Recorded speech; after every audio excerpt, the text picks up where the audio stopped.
Hello, my name is Austin Blair, and today I'll be talking about the Menendez brothers case.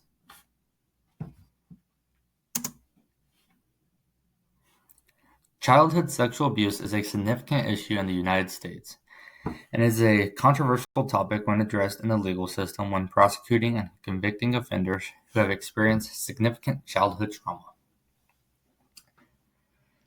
This has become a huge issue in the legal system because people do not agree on what types of sentencing offenders deserve when they experience abuse and a rough upbringing.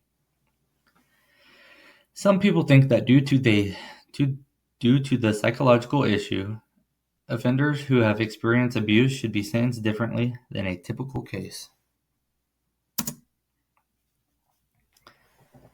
These are just a few of the facts I discovered regarding the mental impact sexual abuse has on individuals.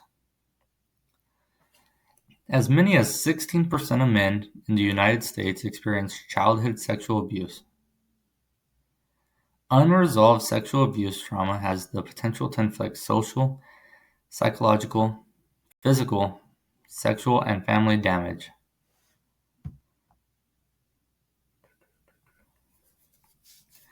Childhood sexual abuse survivors have high correlations between dysfunctional beliefs concerning safety, trust, esteem, or intimacy, and post-trauma symptoms. The secondary of sexual abuse during childhood include dissociative phenomena and out-of-body experiences in which victims disassociate with their environment in times of stress or experience actions where they are not fully aware of what they are really doing. This state is not referencing zoning out during class, but rather a serious mental state in which a person is completely incapable of controlling their actions with their out-of-body experiences.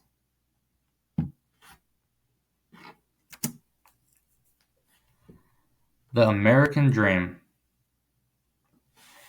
Eric and Lyle Menendez were two brothers who were raised in their Beverly Hills home with their father and mother Jose and Mary Louise. The mother was also known as Kitty Menendez. Jose was a very financially powerful man with many Hollywood connections. The Menendez family seemed to be a perfect model of the American dream in the 1980s. Lyle and Eric's father was a Cuban immigrant who immigrated to the United States in the 1950s. In college, him and Kitty met. She was a beautiful pageant queen. They were married in the 1960s and moved to New York City. Jose quickly progressed from working as a dishwasher to becoming a successful entertainment executive. As time progressed, Jose and Kitty had their two sons and lived in Princeton, New Jersey for most of the boys' lives before moving to Los Angeles, California. It was common for Latino men in this time to portray themselves as a machismo, meaning dominant and masculine male.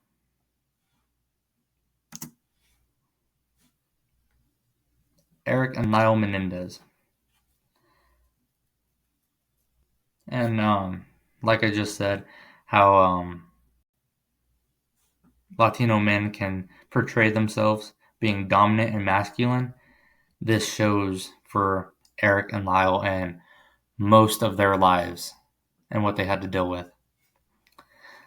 Lyle, the oldest of two, was a star tennis player and was following the footsteps of his father by pursuing a business career.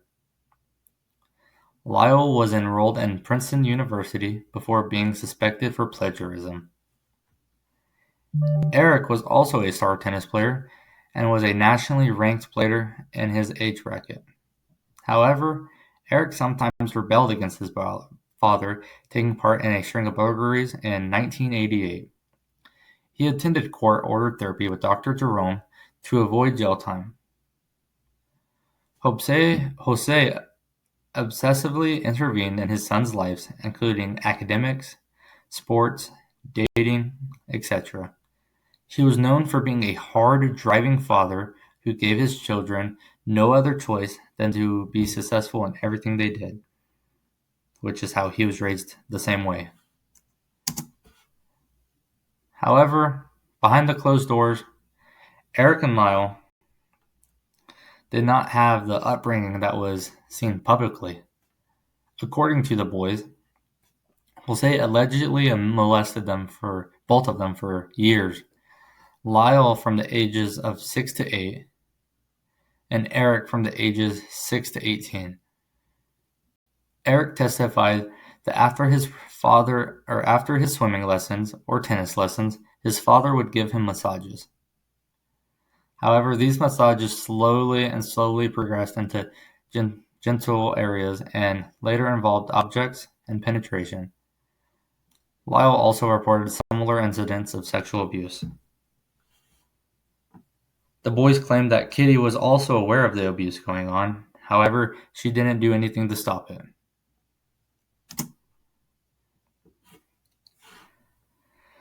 On August 20th, 1989, at the ages of 18 and 21, Eric and Lyle murdered their parents, Jose and Kitty. They were watching a movie in their den of their Beverly Hills home when Eric and Lyle entered with shotguns. Jose was shot 6 times with a fatal blow to the back of the head, and Kitty awoke and began to try to run away. The brothers began firing multiple rounds, but did not inflict any fatal wounds. They ran back to their cars and reloaded their shotguns before re-entering the home and ending Kitty's life. The boys left the home and expected to find police at the home when they arrived. However, this was not the case, and they decided to call the police and cover up their crime as a break-in. Eric and Lyle were initially questioned. When asked what they walked into, Eric and Lyle claimed that there was smoke everywhere and they couldn't see. The police were suspicious of this alibi. However, they were cleared as suspects of this case. The boys spent nearly $700K after their parents' death, which also raised suspicion. They lived a nice lifestyle. They bought cars, bought anything they wanted, and not knowing that they were still on the radar, thinking they got away scot-free. However, it finally got to them, and they later confessed to their therapist, Dr. Jerome, which I believe they were seeing for a while after that happened. They were including details of how they shot their parents and how they did everything. On March 8th, 1990, Lyle was arrested when the police found audio tapes of their confessions.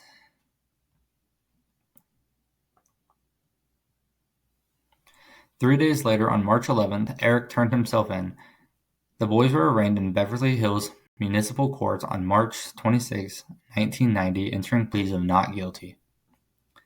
This was a criminal matter that involved a possibility of multiple felony charges.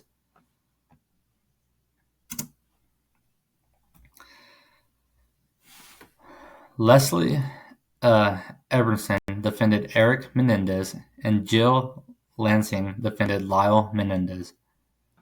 Although it was decided in May 14, 1993, that they would be tried together with 2 separate juries.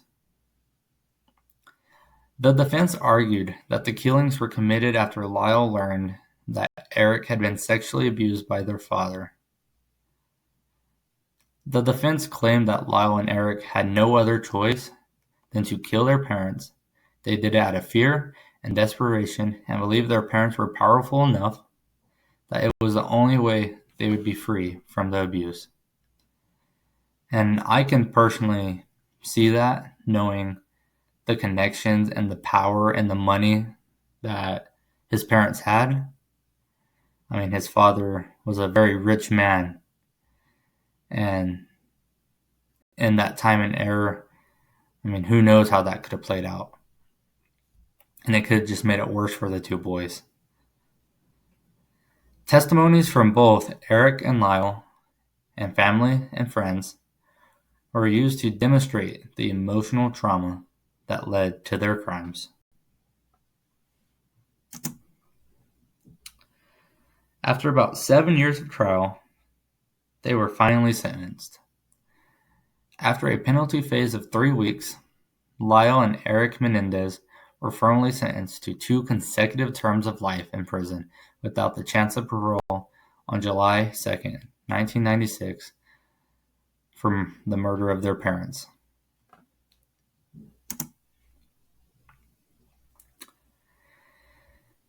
A key issue with the trial stems from the stigma of the 1980s and the 1990s surrounding male victims of sexual abuse.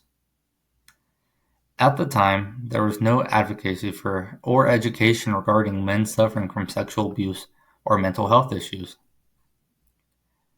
I believe a lot of the jury did not believe Eric and Lyle's testimony because it was unheard of for the boys to be abused in this time and era. Now, there are more resources and awareness surrounding this issue. If I were the prosecutor, I would have done more research on the psychological effects of the childhood sexual assault. While violence is never the answer, it has been scientifically proven that childhood abuse can cause long-term psychological damage on individuals that can lead them to act out of fear or desperation, which, as the boy stated, that's how they felt. And that's how they acted, with an act of violence. Individuals with similar trauma to the Menendez brothers will benefit greater from mental health services and rehabilitation services. From my personal experience, working as a correctional officer, I believe that people like this with sexual assault, any mental, any mental problems, they need resources. They need to talk to therapists. They need to get the help they need, the mental evaluations they need, the rehabilitation, the sources, everything. They need it. It's way better than being in a prison and in a jail, either for the rest of their life or in or out, because they're not getting the help they need. I see it all the time where they go in and, they need help. They need more resources than a prison or a jail can provide them. And they go crazy and they act out and they have to get on more and more and more and more medication instead of just getting the rehabilitation they need. And in this case, Lyle and Eric, after the reamp of the documentaries on Netflix, I believe one of them is called The Monster or something like that. And there's another one. Those 2 boys are possibly going to be getting out. And, I don't know how long. I would say in the next couple of years, they have a good chance of getting out on parole. So my question is, how much resources have they been given? How much mental evaluations and mental health services and rehabilitation have they given to grow and to help them live with themselves and to, recover from the sexual assault and the abuse they went through? Because if they never received any of that, it's going to be very hard for them when they get out and to reenact with society and be able to fit back in and just hit the ground running. It's going to be a lot harder for them to grow and to move on from this if they haven't been offered those resources that they need. These are my references. That's all I have today. Thank you for listening to my case study. Have a good day.